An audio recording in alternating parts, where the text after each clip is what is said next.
نحمده ونصلي ونسلم على رسوله الكريم الأمين وعلى آله وأصحابه أجمعين.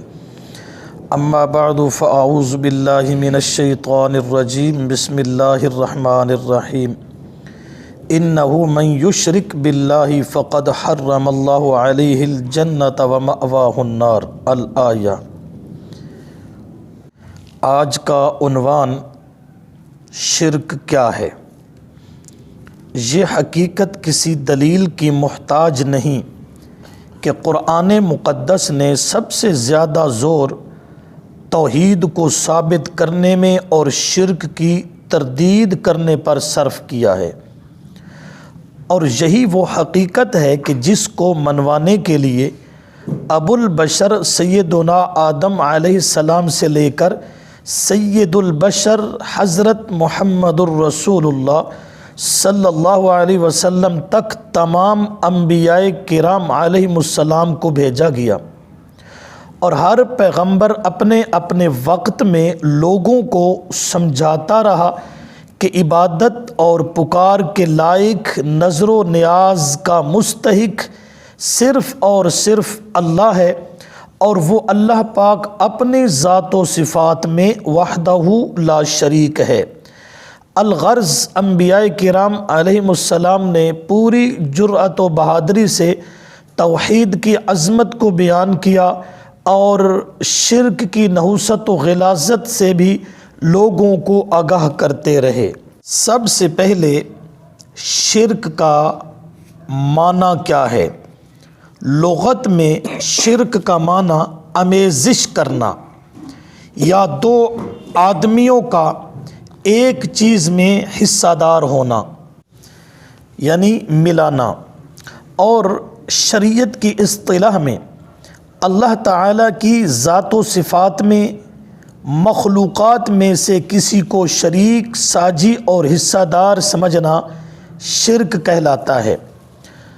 کوئی مخلوق ہو، خواہ انبیاء علیہم السلام ہوں، اولیاء ہوں، پیر ہوں، پیغمبر ہوں، بزرگ ہوں یا فقیر، فرشتے ہوں یا جنات، زندہ ہوں یا اموات، سورج چاند ستارے ہوں یا اس کے علاوہ دوسری چیزیں، گائے ہو، گھوڑا ہو، غرض مخلوقات میں سے کسی کو اللہ کی ذات یا صفات میں ساجی اور حصہ دار سمجھنا شرک کہلاتا ہے۔ جس طرح توحید ایمان کا جوہر، اسلام کی روح، اعمال و اخلاق کی جان اور عبادات کا مغز ہے، اسی طرح قرآن و حدیث نے سمجھا دیا کہ شرک ایمان کا قاتل، اعمال صالحہ کی بربادی اور ابد الآباد دوزخ میں رہنے کا ذریعہ اور سبب ہے۔ اس کے ساتھ ساتھ یہ بات بھی ذہن میں رہنی چاہیے، ہر گناہ اللہ چاہے گا تو اپنی رحمت یا اپنے محبوب پیغمبر صلی اللہ علیہ وسلم کی شفاعت سے معاف فرما دے گا، مگر شرک کو کسی صورت میں بھی معاف نہیں کرے گا۔ ہاں، اس کی معافی کی صرف ایک ہی صورت ہے، اور وہ ہے کہ زندگی میں شرک سے توبہ کر لینا۔ اگر تمام زندگی شرک کی دلدل میں پھنسا رہا اور شرکیہ اعمال کا مرتکب رہا، اور زندگی کے آخری لمحات میں معافی مانگنے اور توبہ کرنے کی توفیق ہو گئی تو اللہ کریم ماضی کے تمام گناہ معاف کر دے گا، لیکن شرک کا مرتکب بغیر توبہ کیے اس دنیا سے رخصت ہو گیا تو پھر اس کی معافی کی کوئی صورت نہیں ہے، وہ ہمیشہ ہمیشہ کے لیے جہنم کا ایندھن بن گیا۔ اس کے لیے سورۃ النساء کی آیت نمبر 116 قرآن پاک میں اللہ کریم ارشاد فرماتے ہیں، ان اللہ لا یغفر ان یشرک بہ ویغفر ما دون ذلک لمن یشاء۔ سورۃ النساء آیت نمبر 116۔ یقیناً اللہ شرک کو معاف نہیں کرے گا، اور شرک کے نیچے نیچے جس گناہ کو چاہے گا معاف کر دے گا۔ دوسری جگہ فرمایا، انہ من یشرک باللہ فقد حرم اللہ علیہ الجنۃ ومأواہ النار وما للظالمین من انصار۔ پارہ نمبر 6 سورۃ المائدہ آیت نمبر 72۔ بے شک جس نے اللہ کے ساتھ کسی کو شریک ٹھہرایا پس اللہ نے اس شرک کرنے والے پر جنت کو حرام کر دیا اور اس کا ٹھکانہ جہنم ہے، اور ظالموں یعنی مشرکین کی مدد کرنے والا کوئی نہیں ہوگا۔ اس آیت میں بلکہ ان دونوں آیتوں میں اللہ نے کتنے واضح الفاظ میں اعلان فرما دیا کہ جو شخص میری ذات یا صفات میں مخلوقات میں سے کسی کو شریک کرتا ہے تو اس کے لیے جنت حرام کر دی جاتی ہے، اور ایسا بد نصیب ہمیشہ کے لیے جہنم کا ایندھن بن جاتا ہے۔ اسی طرح حضرت لقمان حکیم رحمہ اللہ جو دنیا کا ایک دانا انسان تھا، اس نے اپنے بیٹے کو بہت ساری نصیحتیں کی واعظ کیے۔ ان میں پہلی نصیحت کرتے ہوئے فرمایا، یا بنی لا تشرک باللہ ان الشرک لظلم عظیم، سورہ لقمان آیت نمبر 13۔ اللہ کو کسی کا شریک مت ٹھہرانا، کیونکہ شرک بہت بڑی ناانصافی یعنی ظلم عظیم ہے۔ تو اس کے ساتھ ساتھ جو شرکیہ اعمال کرتا ہے یعنی شرک میں مبتلا ہے تو اس کے لیے اس کے اعمال کے لیے بھی یہ چنگاری کی مانند ہے، یعنی شرک کرنے والے آدمی کے سارے نیک اعمال اللہ برباد فرما دیتے ہیں۔ سورۃ الانعام آیت نمبر 88 میں اللہ رب العزت نے 18 اولو العزم انبیاء علیہم السلام کے اسماء گرامی ذکر فرمائے، اور باقی انبیاء کرام علیہم السلام کا ذکر اجمالاً کیا گیا، اور پھر فرمایا وَلَوْ أَشْرَكُوا لَحَبِطَ عَنْهُمْ مَا كَانُوا يَعْمَلُونَ، اگر بالفرض والمحال میرے کسی پیغمبر سے بھی شرک ہو جاتا تو میں اللہ کریم اس کی ساری نیکیوں کو برباد کر دیتا۔ انبیاء علیہم السلام چھوٹے بڑے گناہوں سے معصوم اور پاک ہے، مگر شرک کی قباحت میں اعلان صاف کر دیا ہو نہیں سکتا، اگر ہو جاتا تو سارے نیک اعمال برباد ہو جاتے۔ اور اپنے محبوب صلی اللہ علیہ وسلم کو الگ سے فرمایا وَلَقَدْ أُوحِيَ إِلَيْكَ وَإِلَى الَّذِينَ مِن قَبْلِكَ لَئِنْ أَشْرَكْتَ لَيَحْبَطَنَّ عَمَلُكَ وَلَتَكُونَنَّ مِنَ الْخَاسِرِينَ، سورہ زمر آیت نمبر 65۔ بے شک آپ صلی اللہ علیہ وسلم کو اور آپ سے پہلے انبیاء علیہم السلام کو یہ حکم دیا جا چکا ہے کہ اگر آپ نے شرک کیا تو آپ کے اعمال بھی ضائع ہو جائیں گے اور آپ نقصان اٹھانے والوں میں سے ہو جائیں گے۔ تو سامعین بخوبی آگاہ ہیں کہ انبیاء کرام علیہم السلام معصوم عن الخطا ہوتے ہیں، ان سے کوئی گناہ اور کسی قسم کی نافرمانی سرزد نہیں ہو سکتی۔ اس کے باوجود خطاب انبیاء کو کیا اور دراصل امتوں کو سمجھانا تھا کہ شرک سے بچنا، کیونکہ شرک کی وجہ سے نیک اعمال برباد ہو جاتے ہیں۔ یہ بات جب واضح ہے کہ مشرک کا کوئی عمل دربار الہی میں درجہ قبولیت نہیں پاتا اور شرک ناقابل معافی جرم ہے، شرک کا مرتکب پیغمبر کا بیٹا ہو یا باپ وہ دوزخ کا ایندھن بنے گا، یا کوئی بھی ہو، شرک کا مرتکب پیغمبر کا چچا ہو یا اس کی رفیق حیات ہو، وہ دوزخ کے سزاوار ہوں گے۔ مشرک کے لیے بخشش کے دروازے بند ہو جاتے ہیں، اسی لیے انبیاء کرام علیہم السلام کو اور مؤمنین کو واضح الفاظ میں سمجھا دیا گیا کہ مشرک کے حق میں دعائے مغفرت کرنے کی اجازت نہیں ہے۔ امام الانبیاء صلی اللہ علیہ وسلم نے کچھ ایسے رشتہ داروں کے لیے دعائے مغفرت کا ارادہ کیا جن کی موت شرک پر آئی تھی۔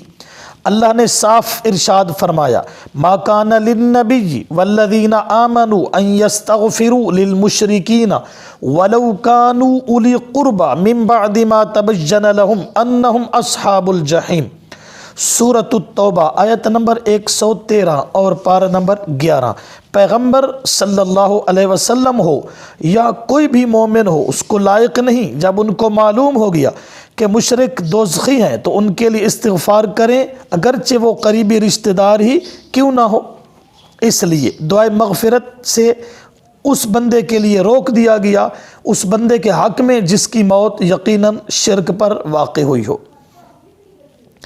اسی طرح شرک کرنے والا جب قیامت کے دن اللہ کے دربار میں آئے گا تو آپ صلی اللہ علیہ وسلم کی شفاعت شرک پر مرنے والے کو نصیب نہ ہوگی، کیونکہ شفاعت تو ہونی ہے کسی گناہ گار کی بخشش اور مغفرت کے لیے، اور اللہ رب العزت نے شرک کرنے والے کے لیے بخشش کے دروازے بند کر دیے۔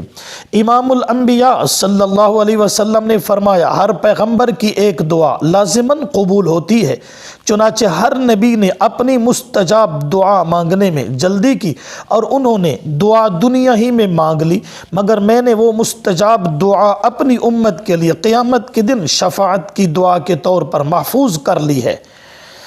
فَهِيَ نَائِلَةٌ إِنْ شَاءَ اللَّهُ مَن مَّاتَ مِنْ أُمَّتِي لَا يُشْرِكْ بِاللَّهِ شَيْئًا، مسلم جلد 1 صفحہ 113۔ میری وہ دعا امت کے ہر اس شخص کو نصیب ہوگی جو اس حالت میں دنیا سے رخصت ہوا کہ اس نے اللہ کے ساتھ کسی کو شریک نہیں بنایا۔ خلاصہ یہ نکلا کہ شرک ناقابل معافی جرم اور ظلم عظیم ہے، اور شرک اعمال صالحہ کے لیے زہر قاتل ہے، اور مشرک پر جنت کی خوشبو بھی حرام ہے۔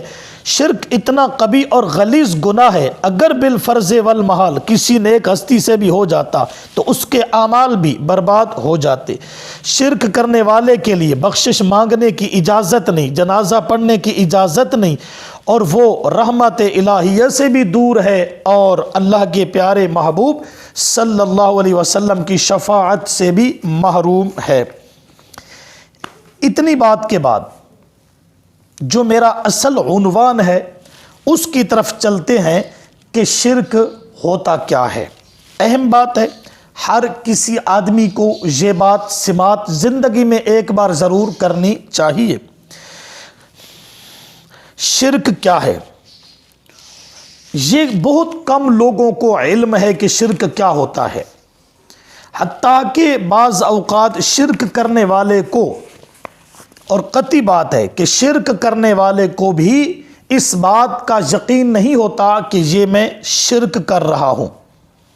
مشرکین مکہ حج اور عمرہ کا احرام باندھتے تو کہتے لبیک اللہم لبیک لا شریک لک، مسلم جلد 1 صفحہ 276، مشکات صفحہ 224۔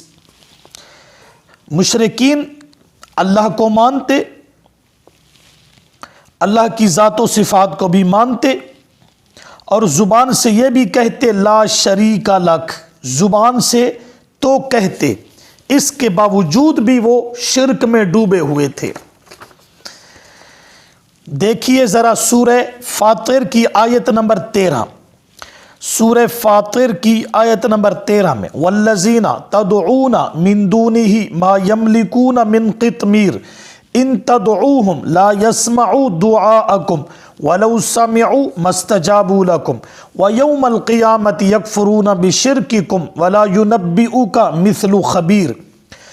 لوگو، جن جن کو تم اللہ کے سوا پکارتے ہو، یعنی فوق الاسباب، جن جن کی تم نظریں اور نیازیں دیتے ہو، جن کے بارے میں تمہارا عقیدہ ہے کہ وہ کاروبار میں برکتیں ڈالتے ہیں، کھوٹی قسمتیں کھری کر دیتے ہیں، جن کو تم دستگیر یا داتا یا گنج بخش یا غریب نواز یا لجپال کہتے ہو، یعنی جن جن کو تم مشکل کشا اور حاجت روا سمجھ کر پکارتے ہو، ما یملکون من قطمیر، وہ کھجور کی گٹھلی کے اوپر جو باریک سا پردہ ہوتا ہے اس کے بھی مالک نہیں ہے۔ تم کہتے ہو وہ اولاد دیتے ہیں، گھر بار اور کاروبار میں برکتیں دیتے ہیں، وہ بگڑی بنا دیتے ہیں، کھوٹی قسمتیں کھری کر دیتے ہیں۔ فرمایا یہ سب کچھ کرنا تو دور کی بات ہے، وہ تو کھجور کی گٹھلی کے حقیر سے پردے کے مالک بھی نہیں ہے۔ ان تدعوہم لا يسمعوا دعاءکم، تم کہتے ہو وہ حاجات پوری کر دیتے ہیں، مشکلیں ٹال دیتے ہیں، ہماری اللہ تک پہنچا دیتے ہیں، اور میں تمہارا رب کہتا ہوں اگر تم مصائب میں ان کو پکارو تو وہ تمہاری پکارے نہیں سنتے، دور سے پکارو تب بھی نہیں سنتے، قریب سے پکارو تب بھی نہیں سنتے۔ جو سن نہیں سکتا وہ تمہارے کام کیا آئے گا؟ آگے فرمایا وَيَوْمَ الْقِيَامَةِ يَكْفُرُونَ بِشِرْكِكُمْ، اور قیامت کے دن وہ بزرگ تمہارے شرک کا، وہ نیک ہستیاں تمہارے شرک کا انکار کر دیں گے۔ وَلَا يُنَبِّئُكَ مِثْلُ خبیر، اور تجھے نہیں بتلائے گا جس طرح اللہ تعالیٰ خبردار بتلا رہا ہے کہ جن جن کو تم پکارتے ہو وہ کھجور کی گٹھلی کے اوپر باریک سے باریک پردے کے مالک نہیں، اور وہ دور یا نزدیک سے فوق الاسباب تمہاری پکاروں کو سن بھی نہیں سکتے۔ اس آیت کریمہ سے واضح ہوا کہ اللہ کے علاوہ مخلوقات میں سے کسی کو اس نظریے سے پکارنا کہ وہ غائبانہ میری پکار کو سن رہا ہے، یہ کیا ہے؟ یہ شرک ہے۔ تو اس آیت نے سماع الاموات کے نظریہ کی صاف طور پر تردید کر دی۔ یاد رکھنا، سماع اموات کا عقیدہ شرک کے مکان کا چور دروازہ ہے۔ اگر غیر اللہ کو پکارنے والے کا یہ نظریہ ہو کہ جس کو میں پکار رہا ہوں اور وہ میری پکار کو سن نہیں سکتا، تو پھر اسے پکارے ہی کیوں؟ اس کے نام کی نظر و نیاز کیوں دے؟ غیر اللہ کے پجاری کا پہلا نظریہ ہی یہی ہوتا ہے کہ جس کو میں پکار رہا ہوں وہ میری پکار سن رہا ہے اور میرے حالات کو جان رہا ہے۔ اسی لیے اللہ رب العزت نے بھی شرک کی اس بنیاد پر ہاتھ رکھ دیا اور فرمایا ان تدعوہم لا يسمعوا دعاءکم، تیری حاجت برآری تو تب کرے جب تیری پکار کو سنے، وہ تیری پکار کو نہیں سن سکتے۔ مولا کب تک نہیں سنیں گے؟ آج نہیں سنیں گے تو ہم جمعرات کو پکاریں گے، جمعرات کو نہیں تو شب برات کو پکاریں گے۔ مولا ہم ان کی قبروں پر دھرنا دے کر بیٹھ جائیں گے، وہ کبھی تو سنیں گے۔ اللہ رب العزت نے کیسا خوبصورت جواب دیا سورۃ الاحقاف پارہ نمبر 26 کی آیت نمبر 5 میں، وَمَنْ أَضَلُّ مِمَّنْ يَدْعُو مِن دُونِ اللَّهِ مَنْ لَا يَسْتَجِيبُ لَهُ إِلَى يَوْمِ الْقِيَامَةِ وَهُمْ عَنْ دُعَائِهِمْ غَافِلُونَ، اور اس سے بڑا گمراہ کوئی نہیں جو اللہ کے سوا ان کو پکارتا ہے، جو قیامت کے دن تک اس کی پکار کا جواب نہیں دے سکتے، اس لیے کہ وہ ان کے پکارنے سے غافل اور بے خبر ہے۔ قرآن مقدس نے انداز بدل بدل کر یہ بات لوگوں کے ذہن نشین کرنے کی کوشش کی ہے کہ مردے دنیا والوں کے حالات سے بے خبر ہوتے ہیں اور فوت شدہ دنیا والوں کا کلام، پیغام اور کسی قسم کی گفتگو سن نہیں سکتے۔ کبھی فرمایا اِنَّكَ لَا تُسْمِعُ الْمَوْتَى، میرے محبوب صلی اللہ علیہ وسلم آپ کے سنائے نہیں سنتے مردے۔ کبھی فرمایا وَمَا أَنْتَ بِمُسْمِعٍ مَّن فِي الْقُبُورِ، میرے پیارے محبوب صلی اللہ علیہ وسلم آپ قبروں میں پڑے ہوئے کو نہیں سنا سکتے۔ اس لیے اولیاء اللہ نے اپنی کتب میں صاف طور پر بیان کر دیا، التکشف میں بھی ہے کہ جس جگہ سماع اموات کے عقیدہ سے شرک کے پھیلنے کا اندیشہ ہو وہاں انکار سماع واجب ہے۔ آج کے دور میں سماع اموات کا عقیدہ شرک کے بازار کو گرم رکھنے کا قوی سبب ہے، تو پھر اس عقیدہ کی تردید بھی کرنا علماء حقہ پر واجب اور فرض ہے۔ اب اس کے بعد دیکھتے ہیں کہ مشرکین مکہ کا اصل شرک کیا تھا۔ امام الانبیاء صلی اللہ علیہ وسلم کو جن لوگوں میں بھیجا گیا ان کا اصل شرک کیا تھا؟ تقریباً 21 سال مشرکین مکہ اور امام الانبیاء صلی اللہ علیہ وسلم کے مابین زبردست اختلاف اور تنازع رہا، اور اختلاف اس طرح کہ باپ بیٹوں کے اور بیٹے باپ کے مخالف ہو گئے۔ بھتیجوں نے چچا کے خلاف اور چچا نے بھتیجوں کے مقابلے میں تلوار سونت لی، ماموں بھانجے کے خون کا پیاسا ہو گیا اور بھانجوں نے ماموں کے خلاف کمر کس لی، میاں بیوی تک ایک دوسرے کے مخالف ہو گئے۔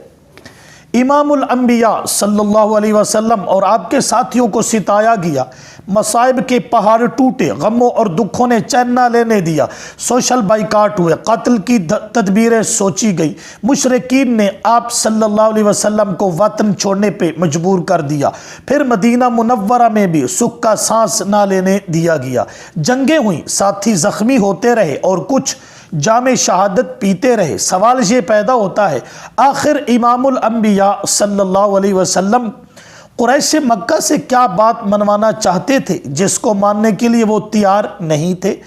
آخر ان کا کوئی سا قصور اور کون سی غلطی تھی جس کو شرک کہہ کے ان سے جنگ لڑنے کا حکم دے دیا گیا؟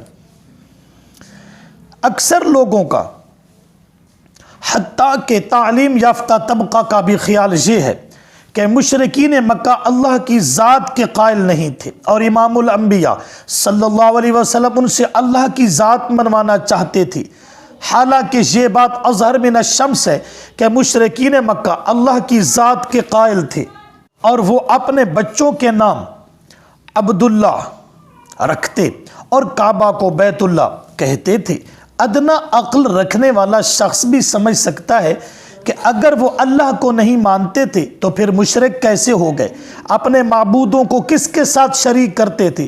مشرک تو ہوتا ہی تب ہے جب مخلوقات کو اللہ کے ساتھ شریک کرتا ہے۔ تو اس سے ثابت ہوا کہ جو عرب میں شرک کرنے والے لوگ تھے وہ اللہ کو مانتے تھے، اسی طرح اللہ کی صفات کے بھی قائل تھے۔ جو اللہ کو خالق، رازق، مالک، محیی، ممیت، مدبر، رب، حاکم، قادر، بارش برسانے والا اللہ ہی کو مانتے تھے۔ سورہ یونس کی آیت نمبر 31 میں ان کے عقیدے کو بیان کیا گیا۔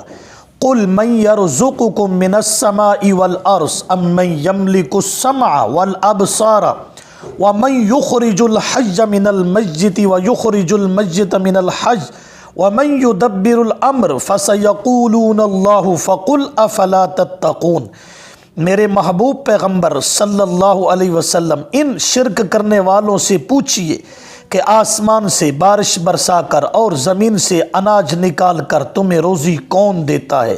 تو ان کا یقینی جواب یہی ہوگا کہ ہمارا روزی رساں اللہ ہی ہے۔ تو اس میں دوسرا سوال کیجئے تمہارے کانوں اور آنکھوں کا مالک کون ہے؟ یعنی قوت سامعہ باصرہ کس کی قدرت میں ہے؟ تیسرا سوال فرمائیے زندہ کو مردہ سے نکالنے والا اور مردے کو زندے سے نکالنے والا، یعنی نطفہ سے انسان، انڈے سے چوزا، جاہل سے عالم وغیرہ، اس طرح انقلاب لانے والا کون ہے؟ تو ان کا یقینی جواب ہوگا کہ یہ سب کچھ کرنے والا اللہ تعالی ہی ہے۔ چوتھا سوال ان سے کرو من یدبر الامر، سب کاموں کی تدبیر کون کرتا ہے؟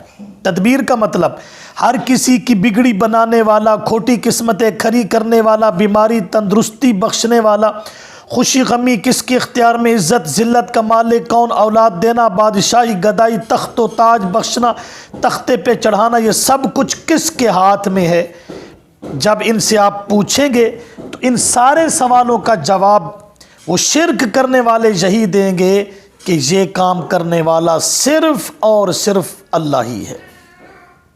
اسی طرح سورۃ المؤمنون کی آیت نمبر 18 اللہ نے مشرکین عرب کے ایک اور عقیدے کا تذکرہ اس طرح کیا قُلْ مَن بِيَدِهِ مَلَكُوتُ كُلِّ شَيْءٍ وَهُوَ يُجِيرُ وَلَا يُجَارُ عَلَيْهِ إِن كُنتُمْ تَعْلَمُونَ سَيَقُولُونَ لِلَّهِ۔ میرے محبوب پیغمبر صلی اللہ علیہ وسلم ان مشرکین سے پوچھئے کہ کس کے ہاتھ میں ہے اختیار ہر چیز کا، اور کون ہے جو مصائب سے بچانے والا ہے، اور کون ہے کہ وہ پکڑ لے تو کوئی اس سے چھڑوا نہ سکے۔ میرے پیغمبر ان کا یقینی جواب یہی ہوگا کہ ہر شے کا مالک و مختار اور پناہ دینے والا، ایسا طاقتوں والا کہ وہ پکڑ لے تو کوئی چھڑا نہ سکے، یہ صرف اور صرف اللہ تعالی ہی ہے۔ اتنی سی بات کرنے کے بعد جو لوگ کہتے ہیں جہاں سے رزق بندوں میں خدا تقسیم کرتا ہے وہاں مجھ کو نظر آئی کلائی اپنے خواجہ کی، یہ شرکیہ شعر ہے۔ دوسرا ذی تصرف بھی ہے، مختار بھی، معزون بھی ہے، کار عالم کا مدبر بھی ہے، عبد القادر، یہ شرک پر مبنی شعر ہے۔ خدا جس کو پکڑے چھڑا لے، محمد محمد کا پکڑا چھڑا کوئی نہیں سکتا، یہ شرک پر مبنی شعر ہے۔ تو تین باتیں ہو گئیں کہ مشرکین مکہ اللہ کی ذات کو مانتے تھے، اللہ کی صفات کو، اور تیسری بات اللہ کو پکارتے بھی تھے۔ سورۃ الانفال کی آیت نمبر 32، میدان بدر کی طرف جاتے ہوئے اہل الشرک نے ایک دعا مانگی تھی، اللہم ان کان ھذا ھو الحق من عندک فامطر علینا حجارۃ من السماء او ائتنا بعذاب علیم۔ اے اللہ، اگر یہ حق ہے تیری طرف سے تو ہم پر پتھروں کی بارش برسا دے یا ہمیں دردناک عذاب میں مبتلا کر دے۔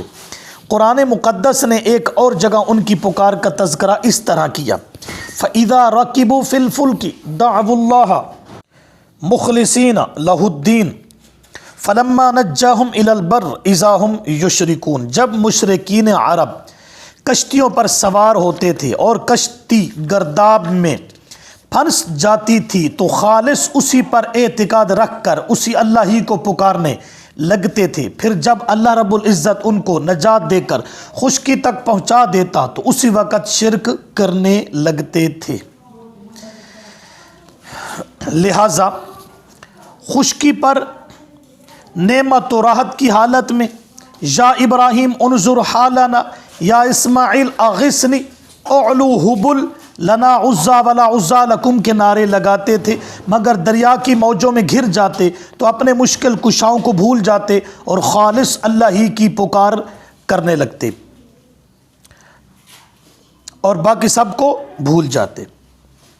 لہٰذا یوں کہنا بہا الحق بیڑا دھک یا معین الدین چشتی لگا دے پار کشتی، بگردہ بلا افتاد کشتی مدد کن یا معین الدین چشتی، اے مولا علی اے شیر خدا میری کشتی پار لگا دینا، تو ایسے الفاظ کہنا کبھی ترین شرک ہی ہوگا۔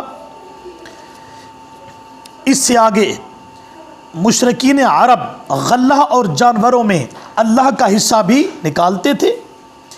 مشرکین عرب زمین کی پیداوار اور جانوروں میں سے اللہ تعالیٰ کا حصہ نکالتے تھے۔ قرآن نے اس کی گواہی دی ہے، وَجَعَلُوا لِلَّهِ مِمَّا زَرَعَ مِنَ الْحَرْثِ وَالْأَنْعَامِ نَصِيبًا فَقَالُوا هَذَا لِلَّهِ بِزَعْمِهِمْ وَهَذَا لِشُرَكَائِنَا۔ سورۃ الانعام پارہ نمبر 8 آیت نمبر 137۔ اور مشرکین مکہ ٹھہراتے ہیں اللہ کے لیے اس کی پیدا کی ہوئی کھیتی اور جانوروں میں سے ایک حصہ، پھر کہتے یہ اللہ کا حصہ ہے اپنے گمان میں اور یہ ہمارے شریکوں کا ہے۔ تو ان ساری چیزوں سے ثابت ہوا کہ عرب کے اندر جو شرک کرنے والے لوگ تھے وہ اللہ کو مانتے تھے، اس کی صفات کو پکارتے بھی تھے اور اللہ کے نام کے بھی سے، اور جو جن کو اللہ کا شریک بناتے ان کو بھی ان کا حصہ بھی نکالا کرتے تھے، اور اپنی پیداوار اور جانوروں میں سے جس طرح اللہ کے جو شریک بنا رکھے تھے جس طرح ان کا حصہ نکالتے اسی طرح اللہ کا حصہ بھی نکالتے۔ اور احادیث کی کتب میں بھی ہے کہ مشرکین نے بیت اللہ کی تعمیر کی اور وہ حج و عمرہ کے افعال بھی کرتے تھے، چہروں پر داڑھیاں سجاتے تھے اور حاجیوں کو ستو پلاتے تھے، اور ان تمام اعمال افعال کے باوجود شرک میں بھی ڈوبے ہوئے تھے، اور قرآن مقدس نے انہیں مشرک کا خطاب دیا اور ان کا اصل شرک کیا تھا۔ اب ہم سورہ یونس کی آیت نمبر 18 میں دیکھنا چاہتے ہیں، اللہ نے بڑی وضاحت کے ساتھ بیان کر دیا، وَيَعْبُدُونَ مِن دُونِ اللَّهِ مَا لَا يَضُرُّهُمْ وَلَا يَنْفَعُهُمْ وَيَقُولُونَ هَؤُلَاءِ شُفَعَاؤُنَا عِندَ اللَّهِ قُلْ أَتُنَبِّئُونَ اللَّهَ بِمَا لَا يَعْلَمُ فِي السَّمَاوَاتِ وَلَا فِي الْأَرْضِ سُبْحَانَهُ وَتَعَالَى عَمَّا يُشْرِكُونَ۔ اور وہ شرک کرنے والے عبادت و پکار کرتے تھے اللہ کے سوا ان کی کرتے جو ان کو نہ نقصان پہنچا سکیں اور نہ ان کو نفع دے سکے، اور کہتے یہ تو ہمارے سفارشی ہیں اللہ کے پاس۔ میرے پیغمبر صلی اللہ علیہ وسلم آپ کہیں کیا تم اللہ کو بتلاتے ہو وہ چیز جو اللہ کو معلوم نہیں آسمانوں میں اور نہ زمین میں؟ یعنی اللہ کو معلوم تو تب ہو جب زمین و آسمان میں کسی سفارشی کا وجود ہو۔ اللہ تعالیٰ پاک ہے اور برتر و بالا ہے اس سے جس کو وہ شریک ٹھہراتے ہیں۔ اسی طرح سورہ زمر کی آیت نمبر 3 میں مشرکین کا عقیدہ و نظریہ بیان کرتے ہوئے فرمایا، والذین اتخذوا من دونه اولیاء ما نعبدهم الا لیقربونا الی اللہ زلفا، اور جن لوگوں نے بنا لی اللہ کے سوا حمایتی اور کارساز، وہ شرک کرنے والے کہتے ہیں ہم تو ان کی عبادت و پکار صرف اس لیے کرتے ہیں کہ وہ ہمیں اللہ کے نزدیک کر دیتے ہیں۔ ان دونوں آیتوں سے مسئلہ واضح ہو گیا کہ شرک کرنے والے جن کی عبادت اور پکار کرتے تھے وہ ان کو اللہ کے برابر نہیں جانتے تھے، بلکہ وہ ان کو غائبانہ صرف اس نظریے سے پکارتے اور وہ ان کی نظریں اور نیازیں صرف اس نظریے سے دیتے، وہ ان کے سامنے جھکتے اور ان کی منتیں صرف اس عقیدے سے مانتے تھے کہ یہ اللہ کی ہمارے سفارشی ہیں اور یہ ہمیں اللہ کے نزدیک کر دیتے ہیں، یہ اللہ کے پیارے اور محبوب ہے۔ اللہ تعالیٰ ان کی سفارش کو رد نہیں کرتا، لہٰذا ہماری درخواست اور دعا ان کے آگے اور ان کی اللہ کے آگے ہماری اللہ ڈائریکٹ سنتا نہیں اور ان کی موڑتا نہیں۔ قرآن مقدس نے یہود و نصارہ کا عقیدہ کئی جگہوں پر ذکر کیا کہ وہ اپنے اپنے نبیوں کے متعلق کہتے تھے کہ یہ اللہ کے بیٹوں کی طرح ہیں۔ قالوا اتخذ اللہ ولدا، یہود و نصارہ کہتے ہیں اللہ نے بیٹا بنا لیا۔ بیٹا ہونا اور بیٹا لینا اس میں فرق ہے۔ اسی طرح مشرکین مکہ کا، ان مشرکین کا خیال تھا ملائکہ اللہ کی بیٹیوں کی طرح ہیں۔ یہود و نصارہ اور مشرکین عرب تینوں کا نظریہ عقیدہ تھا کہ جس طرح باپ اپنے کچھ اختیارات اپنی اولاد کے سپرد کر دیتا ہے، اسی طرح اللہ تعالیٰ نے بھی کچھ اختیار انبیاء کرام علیہ السلام اور ملائکہ کے سپرد کر دیے ہیں، اور جس طرح باپ اپنے بیٹوں اور بیٹیوں کی سفارش اور مطالبے کو اکثر رد نہیں کرتا، اسی طرح اللہ تعالیٰ بھی انبیاء کرام علیہ السلام اور ملائکہ کی سفارش کو رد نہیں کرتا۔ چنانچہ سورہ یونس کی آیت نمبر 18 میں اسی سفارشی عقیدے کو اللہ نے شرک قرار دیا، سبحانہ و تعالی عما یشرکون۔ لہٰذا مصائب اور مشکلات میں غیر اللہ کو پکارنا، ان کی نظر نیاز دینا اور یہ کہنا کہ میری درخواست اور دعا کو اللہ تک پہنچا دیتے ہیں، یہ خود نہیں دیتے اللہ سے دلوا دیتے ہیں، یہ حاجتیں پوری کر نہیں سکتے اللہ سے کروا دیتے ہیں، میں تو ان کو واسطہ اور وسیلہ اپنی درخواست کا اللہ کے دربار میں بنا کر پیش کر رہا ہوں، ہم چونکہ گناہ گار ہیں اور یہ بزرگ اللہ کے پیارے ہیں، اللہ ہماری سنتا نہیں، ان کی موڑتا نہیں، ایسا نظریہ اور ایسا وسیلہ اور سفارش قطعی طور پر قرآن مقدس نے اس کو شرک قرار دیا ہے۔ اور بعض اوقات تو یہاں تک انسان شرک میں آگے بڑھ جاتا ہے اور عقلی ڈھکوسلے پیش کرتا ہے کہ اگر آپ کسی بادشاہ یا گورنر سے ملنا چاہیں تو براہ راست نہیں مل سکتے، بلکہ اس تک رسائی حاصل کرنے کے لیے زینہ بزینہ واسطے اختیار کرنے پڑیں گے، پہلے کلرک، اس کے بعد سیکٹری کو ملنا ہوگا۔ اسی طرح اللہ تعالیٰ تک رسائی حاصل کرنے کے لیے بزرگان دین کا وسیلہ اور واسطہ اختیار کرنا پڑے گا، مگر یہ دلیل نہ صرف یہ کہ انتہائی احمقانہ ہے اگر بادشاہ یا گورنر خود آپ کے پاس کھڑے ہو کر کہے مانگو جو کچھ مانگنا چاہتے ہو، اپنی درخواست پیش کرو میں منظور کر لوں گا، تو کیا اس وقت بھی آپ کے اس دفتر والوں کو، سیکرٹری اور وزیر کو ڈھونڈتے پھریں گے کہ وہ واسطے اور وسیلے آئیں تو ان کے واسطے سے درخواست پیش کرو؟ ہرگز نہیں۔ اب دیکھنا چاہیے کہ اللہ کے دربار تک رسائی حاصل کرنے کے لیے کسی واسطے اور وسیلے کی ضرورت ہے یا براہ راست بھی اس سے درخواست و التجا کی جا سکتی ہے؟ سنیے، وہ قرآن میں اعلان کرتا ہے ادعونی استجب لکم، تم مجھے پکارو میں تمہاری پکار کا جواب دوں گا۔ دوسرے مقام پر اجیب دعوت الداعی اذا دعان، پکارنے والا جب بھی، یعنی دن ہو یا رات، صبح ہو یا شام، مجھے پکارتا ہے تو میں اس کی پکار کو سن کر جواب دیتا ہوں۔ اللہ نے کہیں بھی یہ نہیں کہا کہ تم مجھ سے براہ راست ڈائریکٹ نہ مانگو یا مجھ کو پکارو تو نیک بندوں کے واسطے وسیلے سے پکارو، انڈائریکٹ پکارو، کہیں اللہ نے نہیں فرمایا۔ آپ خود ہی فیصلہ کیجئے کہ اس شخص سے بڑھ کر کون بد نصیب ہوگا جس کے سامنے بادشاہ کھڑا ہے، کہہ رہا ہے اپنی درخواست پیش کرو، اور وہ پاگل درخواست پیش کرنے کے لیے مخلوقات میں سے وسیلوں اور واسطوں کو ڈھونڈتا پھرے۔ اسی طرح کبھی تو اللہ کی مثال بادشاہ اور کبھی گورنر یا ڈی سی سے دینے والے ان سے دیتے ہیں۔ انہیں سوچنا چاہیے، اللہ نے تو مثالوں سے منع فرمایا ہے، فَلَا تَضْرِبُوا لِلَّهِ الْأَمْثَالَ إِنَّ اللَّهَ يَعْلَمُ وَأَنْتُمْ لَا تَعْلَمُونَ سورۃ النحل آیت نمبر 74 پارہ نمبر 14۔ اللہ کے لیے مثالیں نہ بیان کرو، اللہ جانتا ہے اور تم نہیں جانتے۔ خالق کو مخلوق پر، مسجود کو ساجدین پر، مالک کو غلاموں پر، اور رازق کو مرزوق پر قیاس کرنا کہاں کی دانش مندی ہے؟ تم نے کبھی نہیں دیکھا کہ بادشاہ اور گورنر کے دروازے پر تحریر ہوتا ہے، بغیر اجازت اندر آنا منع ہے، اور اس نے اپنے دروازے پر تحریر کیا اجیب دعوت الداعی اذا دعان۔ بادشاہ اور گورنر تھک کر چھٹی کر جاتے ہیں، لیکن اللہ کریم ولا یعودہ حفظہما، وہ کبھی تھکتا نہیں ہے۔ بادشاہ اور گورنر کی حکم عدولی زیر دست کرے تو زیر دست منت و سماجت کرتا ہے، اور وہ ہر روز نصف رات کے بعد سے صبح تک برابر آواز لگاتا رہتا ہے، حل من مستغفر فاغفر لہ،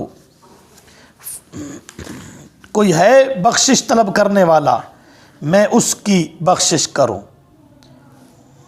اسی طرح ایک اور لوگوں کو عقلی ڈھکوسلا سنایا جاتا ہے کہ ہم جو نیک لوگوں کو سفارشی سمجھ کر پکارتے ہیں نا، تو یہ اس طرح ہے جس طرح چھت پر چڑھنے کے لیے سیڑھی کی ضرورت ہوتی ہے، اسی طرح اللہ تک پہنچنے کے لیے دیکھ لوگوں کے واسطے اور وسیلے کی ضرورت پڑتی ہے، مگر یہ دلیل پہلی دلیلوں سے بھی بڑھ کر احمقانہ ہے۔ چھت پر چڑھنے کے لیے سیڑھی کی ضرورت اس لیے ہوتی ہے کہ چھت دور ہوتی ہے، لیکن اللہ فرماتے ہیں وَإِذَا سَأَلَكَ عِبَادِي عَنِّي فَإِنِّي قریب، سورۃ البقرہ اور دوسرا پارہ، میں تو قریب ہوں۔ کتنا قریب؟ دوسرے مقام پر فرمایا، یعنی سورہ قاف آیت نمبر 16 میں فرمایا وَلَقَدْ خَلَقْنَا الْإِنسَانَ وَنَعْلَمُ مَا تُوَسْوِسُ بِهِ نَفْسُهُ وَنَحْنُ أَقْرَبُ إِلَيْهِ مِنْ حَبْلِ الْوَرِيدِ، اور ہم نے انسان کو پیدا کیا اور ہم جانتے ہیں جو وسوسے اس کے دل میں آتے ہیں، اور ہم شاہ رگ سے بھی زیادہ اس سے قریب ہیں۔ اب اس ساری گفتگو سے یہ بات ثابت ہو گئی کہ شرک کرنے والوں کا شرک یہ تھا کہ وہ اپنے مزعومہ معبودوں کو سفارشی سمجھ کر پکارتے تھے، اس لیے اللہ کے سوا کسی کو اس نظریے سے پکارنا کہ یہ میری درخواست کو غائبانہ سن کر اللہ تک پہنچا دیتے ہیں، خواہ دور سے پکارے یا قبر و مزار کے قریب سے پکارے، یہ صریح شرک ہوگا۔ اب اگلی بات سمجھیے، اصل اختلاف لا الہ الا اللہ میں تھا۔ شرک کرنے والے امام الانبیاء صلی اللہ علیہ وسلم سے اختلاف اللہ کی ذات یا اللہ کی صفات کے بارے میں نہیں تھا کہ وہ نہ مانے اور اللہ کا نبی ان سے منوانا چاہتا ہو، ہرگز نہیں، بلکہ اصل اختلاف تھا لا الہ الا اللہ میں۔ آپ صلی اللہ علیہ وسلم نے کوہ صفا پر مشرکین سے اپنی صداقت کی شہادت لینے کے بعد جب لا الہ الا اللہ کا اعلان فرمایا تو انہوں نے آپ پر پتھروں کی بارش برسا دی اور یوں کہنے لگے تبا لک سائر الیوم، اور کہا انت کذاب انت مجنون، سابی شاعر اور ساحر کے فتوے لگا دیے۔ ہر ستم آپ علیہ السلام پر توڑا گیا اور ہر ظلم روا رکھا گیا، حالانکہ لا الہ الا اللہ کے کلمات میں ان کے کسی معبود کا نام و نشان تک نہیں، اور نہ امام الانبیاء صلی اللہ علیہ وسلم نے ان کے کسی معبود پر تنقید فرمائی کہ جن کو تم پوجتے ہو وہ عبادت و پکار کے لائق نہیں، وہ عالم الغیب اور مختار کل نہیں، وہ تمہاری پکار کو سن نہیں سکتے، اللہ کے سوا کسی اور کو مدد کے لیے مت پکارو۔ نہ آپ نے یہ فرمایا کہ تمہارے معبود نظر و نیاز کے لائق نہیں، ان کی نظر نیاز نہ دو، نے اتنا فرمایا لا الہ الا اللہ، اتنا فرمایا، بس یہی جملہ کہا وہ سیخ پا ہو گئے۔ کیوں ہو گئے؟ اسی حقیقت کو سمجھنا ہے۔ وہ عربی دان تھے، ان کی مادری زباں عربی تھی، وہ الہ کا معنی اور مفہوم بخوبی جانتے تھے، اور الہ کے پیچھے لا اور آگے صرف اللہ کا استثناء سن کر وہ سمجھ گئے کہ یہ کلمہ ہمارے مشکل کشاؤں کے پلے کچھ بھی نہیں چھوڑتا۔ اسی لیے یہ کلمہ سن کر وہ چیخ اٹھے، اجعل الآلہۃ الہا واحدا ان ھذا لشیء عجاب، سورہ صاد آیت نمبر 5۔ کیا پیغمبر نے بہت سے معبودوں کا ایک معبود بنا دیا؟ یہ بات تو بڑی عجیب ہے۔ اللہ رب العزت نے ان کی تکلیف کا تذکرہ اس طرح فرمایا، انہم کانوا اذا قیل لهم لا الہ الا اللہ یستکبرون ویقولون انا لتارکو آلہتنا لشاعر مجنون، سورۃ الصافات آیت نمبر 35۔ جب شرک کرنے والوں کے سامنے کہا جاتا ہے کہ اللہ کے سوا کوئی معبود نہیں، وہ غرور و تکبر کرتے ہوئے کہتے کہ محمد صلی اللہ علیہ وسلم یہ شاعر اور مجنون ہے، اس کے کہنے پہ ہم اپنے معبودوں کو چھوڑنے والے نہیں ہیں۔ لیکن آج کا کلمہ گو چونکہ عربی زبان سے ناواقف ہے، اس لیے لا الہ الا اللہ کی ضربیں بھی لگاتا ہے، مگر الہ کا معنی اور مفہوم نہیں سمجھتا، اس لیے وہ لا الہ الا اللہ بھی پڑھتا ہے، شرک بھی کرتا ہے، لا الہ الا اللہ بھی پڑھتا ہے، قبروں مزاروں اور تعزیوں پر سجدے بھی کرتا ہے، لا الہ الا اللہ کے وظیفے بھی پڑھتا ہے، اور غیر اللہ کے لیے نذر و نیاز بھی تقسیم کرتا ہے، لا الہ الا اللہ کے ورد بھی کرتا ہے، داتا گنج بخش دستگیر غوث اعظم غیر اللہ کو سمجھتا ہے، لا الہ الا اللہ بھی پڑھتا ہے، اللہ کے سوا اوروں کو عالم الغیب اور مختار کل اور حاضر ناظر بھی سمجھتا ہے۔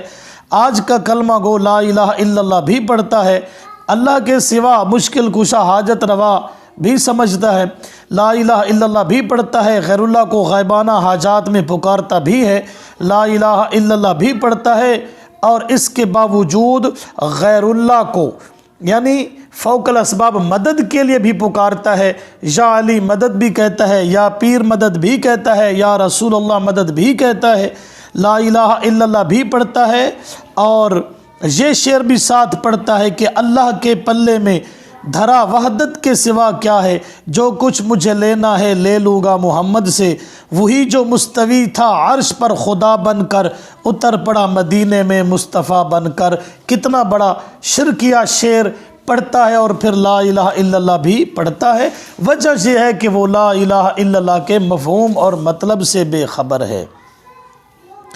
اس لیے ضروری ہے کہ الہ کا وہ معنی جو قرآن نے بیان کیا آپ کے سامنے بیان کیا جائے، تاکہ لوگوں کو مطلب سمجھ آ جائے۔ عبادت کیا ہے؟ لا الہ الہ معبود عبادت کے لائق، عبادت کیا ہے؟ عبادت ہر وہ تعظیم اور وہ نیک کام ہے جو دو عقیدوں کے ساتھ کیا جائے۔ پہلا عقیدہ کہ جس ذات کے لیے یہ تعظیم اور یہ کام کر رہا ہوں وہ غیب جانتا ہے، اور وہ مجھ پر فوق الاسباب تسلط بھی رکھتا ہے، وہ مجھے دیکھ رہا ہے اور میں اس کو نہیں دیکھ رہا۔ دوسرا عقیدہ جس ذات کے لیے تعظیم اور عبادت کر رہا ہوں وہ مختار کل ہے، میرے نفع نقصان کا مالک ہے، اس کے ہاتھ میں یعنی وہ متصرف فی الامور ہے۔ ان دو عقیدوں کے ساتھ آپ جو کام اور تعظیم بھی کریں گے، یہ دو عقیدے اس تعظیم کو عبادت بنا دیں گے۔ ان دو عقیدوں کے ساتھ اللہ کے سوا کسی اور کی تعظیم کریں گے تو یہ تعظیم غیر اللہ کی بھی عبادت بن جائے گی، اور پھر کلمے کا انکار ہو جائے گا جس کا اقرار کیا تھا، لا الہ الا اللہ۔ اس بات کی مزید وضاحت تاکہ کسی ذی ہوش پر کوئی بات مخفی نہ رہے، یہ دو صفتیں عالم الغیب ہونے والی اور مختار کل ہونے والی جس میں پائی جائیں وہ الہ اور معبود ہوتا ہے، اور الہ کے سوا کسی اور میں یہ صفتیں نہیں پائی جاتی تو اس لیے وہ الہ نہیں۔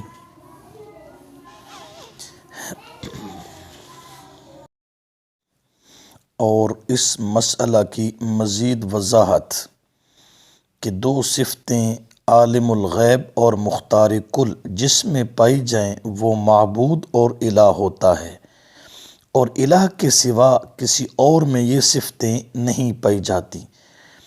تفصیل کے لیے قرآن مقدس کے ان مقامات کو دیکھا جا سکتا ہے۔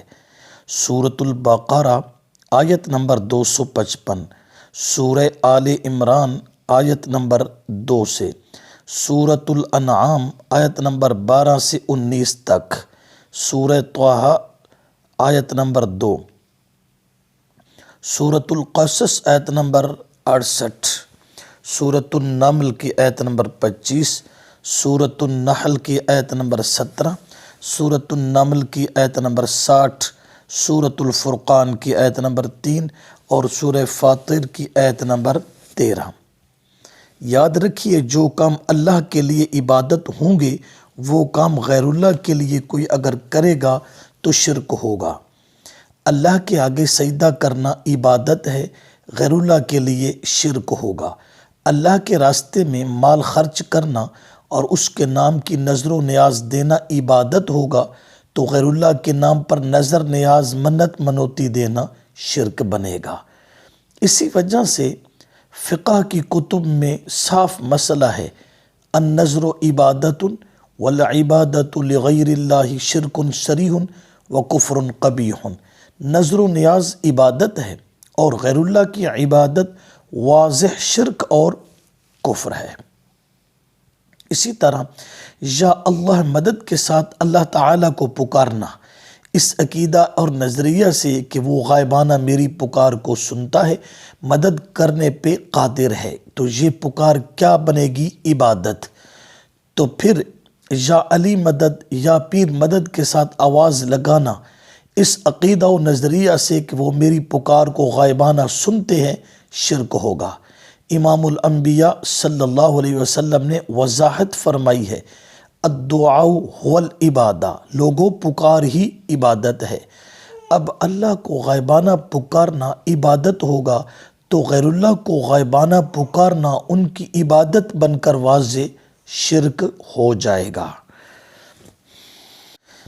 اسی وجہ سے شاہ عبد القادر محدث دہلوی رحمہ اللہ نے لکھا ہے، شرک یہ ہے کہ اللہ کی صفت کسی اور میں جانے، مثلاً کسی کو سمجھے کہ اس کو ہر بات کا علم ہے فوق الاسباب، یا وہ جو چاہے کر سکتا ہے، ہمارا برا یا بھلا نفع گھاٹا کر سکتا ہے، اس کے اختیار میں ہے، اور اسی طرح کسی کو سجدہ کرے، اس سے حاجت مانگے، اس کو مختار کل سمجھ کر اس شرک ہوگا۔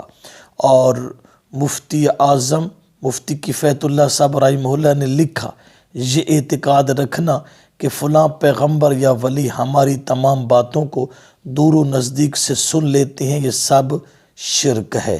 تعلیم الاسلام صفحہ 155۔ یہ تو چند باتیں تھیں۔ اس کے بعد شرک کی اقسام۔ ایک شرک فی ذات ہوتا ہے، یہ پہلی قسم ہے، اللہ کی ذات میں مخلوق میں سے کسی کو شریک کرنا۔ اس طرح یہود و نصارہ کے علماء اور گدی نشینوں نے اپنے اپنے نبیوں کو اللہ کا بیٹا تسلیم کروایا اور پھر کہا نحن ابناء اللہ و احباء، ہم بھی اللہ کے بیٹے اور اس کے لاڈلے ہیں۔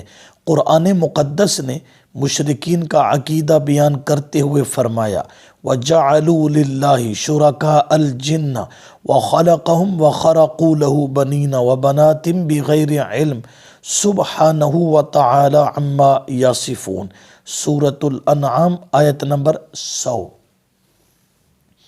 اور ان مشرکین نے جنوں کو اللہ کا شریک ٹھہرایا، حالانکہ جنات کو اللہ نے پیدا فرمایا ہے، اور ان لوگوں نے بغیر کسی دلیل کے اللہ کے بیٹے اور بیٹیاں گھڑ لی، حالانکہ اللہ پاک اور برتر ہے ان نسبتوں سے جو مشرکین بیان کرتے ہیں۔ اگلی آیت میں اللہ رب العزت نے ان کے اس بیہودہ عقیدے کا رد اس طرح فرمایا اَنَّا يَكُونُ لَهُ وَلَدًا وَلَمْ يَكُنْ لَهُ صَاحِبًا وَخَلَقَ كُلَّ شَيْءٍ الْآیہ، اس کا بیٹا کہاں سے اور کیسے ہو سکتا ہے جبکہ اس کی بیوی ہی نہیں ہے اور اسی نے ہر چیز کو پیدا کیا ہے۔ یہود و نصارہ اور مشرکین عرب نے اپنے اپنے انبیاء کو اور فرشتوں کو اللہ کی اولاد قرار دیا اور اس طرح شرک فی الذات کے مرتکب ہو کر مشرک ٹھہرے، اور آج کے کلمہ گو انبیاء اولیاء کو اللہ کے بیٹے اور اولاد کہنے کی طاقت جسارت تو نہ کر سکے، مگر محبت میں غلو کا شکار ہو کر امام الانبیاء صلی اللہ علیہ وسلم کو نور من نور اللہ کا مصداق ٹھہرایا اور اس طرح شرک فی الذات کے مرتکب بنے۔ چنانچہ قرآن مقدس نے ان تمام باطل نظریات کی تردید کرتے ہوئے فرمایا، قل هو اللہ احد اللہ الصمد لم یلد ولم یولد ولم یکن لہ کفوا احد۔ میرے پیغمبر اعلان کرو، وہ اللہ یکتا ہے، اللہ سب سے بے نیاز ہے، سب اس کے محتاج ہے، نہ اس کی کوئی اولاد ہے اور نہ وہ کسی کی اولاد ہے، یعنی نہ اس سے کوئی نکلا اور نہ وہ کسی سے نکلا، اور اس کا کوئی ہمسر اور برابر نہیں ہے۔ تو یہ ہے شرک فی الذات۔ دوسری قسم ہے شرک فی الدعا۔ اگر آپ قرآن مقدس کا گہری نظر سے مطالعہ کریں تو یہ حقیقت واضح ہو کر سامنے آئے گی کہ اللہ نے قرآن مقدس میں عبادت کی دو قسموں کو بہت زیادہ بیان فرمایا ہے۔ پہلی قسم جس کو قرآن مقدس نے انداز بدل بدل کر دلائل کے زیور سے آراستہ کر کے اور تمثیلات کا روپ بخش کر بیان فرمایا ہے، وہ مسئلہ پکار ہے کہ زندگی کے ہر موڑ پر اور ہر حالت میں خالص میری پکار کرو، تمہاری پکاروں کو غائبانہ میرے سوا سننے والا اور قبول کرنے والا کوئی نہیں۔ اس مسئلے کو بیان کرتے ہوئے کہیں فرمایا، فَادْعُوا اللَّهَ مُخْلِصِينَ لَهُ الدِّينَ، سورہ حامیم المومن آیت نمبر 14۔ میں اللہ جو بادشاہوں کا بھی بادشاہ ہوں، زبردست بڑے درجوں والا، عرش عظیم کا مالک اور ساری کائنات کا مدبر، اور اس کا حکم نامہ ذرا غور سے سنو۔ اگر اس حکم نامہ کو مان لو گے تو حاملین عرش ملائکہ تمہاری مغفرت کے لیے دعا گو ہوں گے۔ تو اس طرح بیان کرتے کرتے آگے فرمایا، قیامت کے دن کچھ ایسے لوگ ہیں جو کہیں گے فَهَلْ إِلَىٰ خُرُوجٍ مِّن سَبِيلٍ، وہ تو اب وہ کیا ہے مسئلہ، فَادْعُوا اللَّهَ مُخْلِصِينَ لَهُ الدِّينَ، ہر حال میں پکارو، اللہ کو خالص کر کے پکارو۔ قرآن مقدس نے اس مسئلہ پکار کو اسی صورت حامیم المومن کی آیت نمبر 60 میں اس طرح بیان فرمایا، وَقَالَ رَبُّكُمُ ادْعُونِي أَسْتَجِبْ لَكُمْ إِنَّ الَّذِينَ يَسْتَكْبِرُونَ عَنْ عِبَادَتِي سَيَدْخُلُونَ جَهَنَّمَ دَاخِرِينَ، اور تمہارا رب کہتا ہے مجھ کو پکارو، میں تمہاری پکاریں قبول کرتا ہوں، بے شک جو لوگ تکبر کرتے ہیں میری عبادت سے، یعنی میری پکار میں غیروں کو شریک بناتے ہیں، وہ دوزخ میں داخل ہوں گے ذلیل ہو کر۔ اس آیت میں اللہ نے پکار کو ان عبادتی کہہ کر ثابت کیا کہ مصائب و حاجات میں غائبانہ پکارنا یہ عبادت ہے۔ امام الانبیاء صلی اللہ علیہ وسلم نے بھی دعا کو عبادت فرمایا، الدعاء هو العبادہ۔ حامیم المومن میں بھی یہی مسئلہ آ گیا۔ ایک اور جگہ پر اللہ نے فرمایا، وَإِذَا سَأَلَكَ عِبَادِي عَنِّي فَإِنِّي قَرِيبٌ أُجِيبُ دَعْوَةَ الدَّاعِ إِذَا دَعَانِ، سورۃ البقرہ آیت نمبر 186۔ میرے پیغمبر صلی اللہ علیہ وسلم جب آپ سے میرے بندے میرے متعلق سوال کرے تو آپ انہیں جواب دے کہ میں ان کے قریب ہوں اور ہر پکارنے والے کی پکار کا جواب بھی دیتا ہوں۔ ایک اور جگہ فرمایا، وَلِلَّهِ الْأَسْمَاءُ الْحُسْنَى فَادْعُوهُ بِهَا وَذَرُوا الَّذِينَ يُلْحِدُونَ فِي أَسْمَائِهِ الْآيَةُ، سورۃ الأعراف آیت نمبر 180۔ اور اللہ ہی کے لیے نام ہے یعنی صفتیں ہیں اچھی اچھی، پس اللہ کو اس کی صفتوں اور ناموں کے ذریعے پکارو اور چھوڑ دو ان لوگوں کو جو کجروی اختیار کرتے ہیں اس کے ناموں میں، یعنی اس کی صفات اور اس کے مخصوص ناموں کا اطلاق غیر اللہ پر کرتے ہیں۔ اللہ کے سوا کسی کو داتا، گنج بخش، لجپال، دستگیر اور غوث اعظم کہتے ہیں۔ الغرض، قرآن مقدس نے سب سے زیادہ زور اس بات کو سمجھانے پر دیا کہ غائبانہ حاجات میں خالص اللہ کی پکار کرو، اللہ ہی تمہاری پکاروں کو سنتا اور ان کو پورا کرتا ہے۔ اور اس مسئلے کو اللہ نے سمجھانے کے لیے مختلف انداز اپنائے۔ مثلا فرمائے، لَهُ دَعْوَةُ الْحَقِّ وَالَّذِينَ يَدْعُونَ مِن دُونِهِ لَا يَسْتَجِيبُونَ لَهُم بِشَيْءٍ